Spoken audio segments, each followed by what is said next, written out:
First tonight, one weekend, two shootings, two victims under the age of 18. It's our top story here at 6. Thanks for joining us a little bit early. I'm Alex Dieterer. From Pleasure Ridge Park to northeastern Louisville, the incidents are sparking conversations about youth violence in the city and what is being done to stop it. WHAS 11's Connor Steffen looks into that for us tonight. In 2 days, two young victims of gun violence. Early Saturday, a shooting in PRP took the life of 17-year-old Damani Smith. A little over 24 hours later, in a residential neighborhood off Westport Road in northeastern Louisville, police found a girl they described as a juvenile with gunshot wounds to the leg and back area. It's been ebb and flow.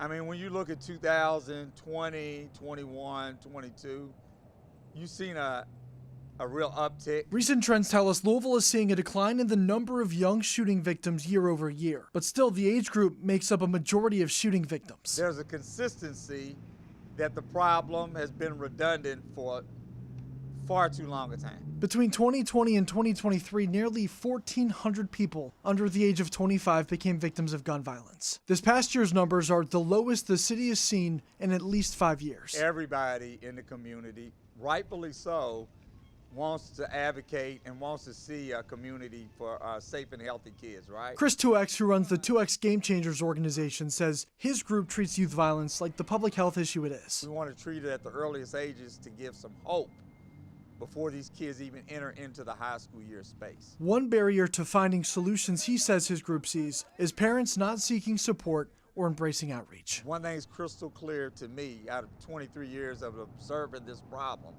is if we don't do early intervention, that problem is even more challenging again to reverse. In Louisville, Connor Steffen, WHAS 11, on your side. Right now, there are no known suspects in either of these shootings. Anyone with information is asked to call the anonymous tip line. That's 574-LMPD. You can also use LMPD's online portal. Tomorrow, the daughter of embattled former Clark County Sheriff Misty Null will be in court facing 9 felony charges of her own. Misty Null was arrested Friday, charged with 5 counts of theft and 4 counts of tax evasion. She now becomes the 3rd family member of the Null family to be charged. Casey is accused of charging nearly $100,000 worth of personal items to the Utica Township Volunteer Firefighters Association credit cards and failing to report the charges as personal income on her taxes. Casey's court appearance is scheduled for 10:30 tomorrow morning. Ahead of the work week, the traffic has fallen silent as inspectors continue to look at the Sherman-Mitten Bridge. Both the upper and lower decks of the bridge are now closed. The renewal team is blaming a misalignment in one of the lateral floor beams of the upper deck. Now the team says inspectors from both Indiana and Kentucky are assessing the bridge and evaluating if any repairs are needed. Until then, there's no timeline for when traffic may resume on the bridge, leaving some in New Albany more frustrated than ever. The gut initial feeling is fear, but then you got to calmly reassure yourself that these things happen and it will not be the end of the world, but the bridge will absolutely negatively affect, if it's not open, the downtown as a whole. The renewal team says once an inspection is complete, they'll release a finalized timeline for the repair schedule. Until then, drivers are encouraged to take alternate routes. That includes 265 and 65.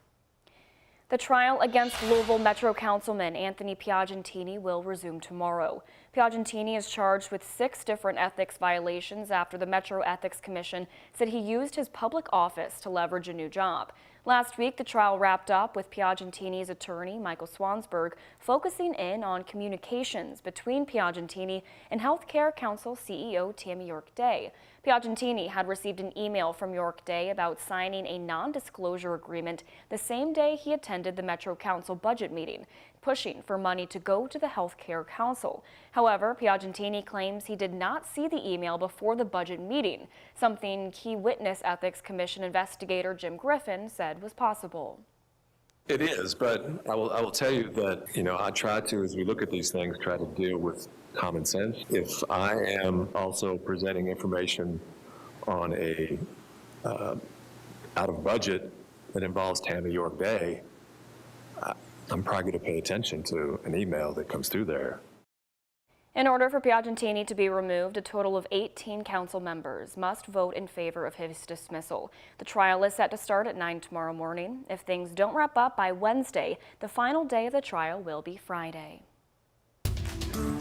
Not only are we in a food desert, but we're in a high poverty area, and the grocery stores, you know, it's overpriced. People can't really afford to really live nowadays, so. Louisville nonprofit Change Today, Change Tomorrow is looking to combat hunger in the West End by giving residents barrier-free access to food.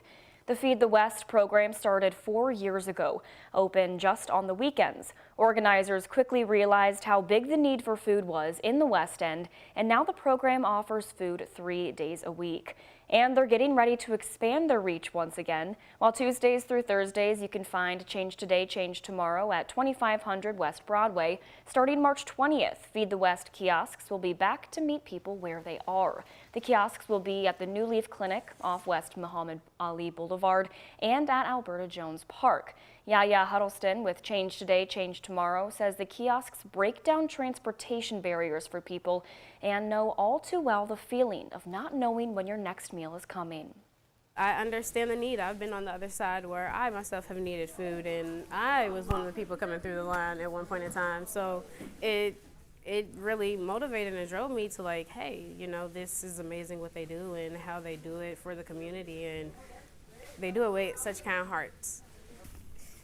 We'll hear more from Huddleston about the Feed the West kiosks and the need tonight right after the Oscars on the Night Team.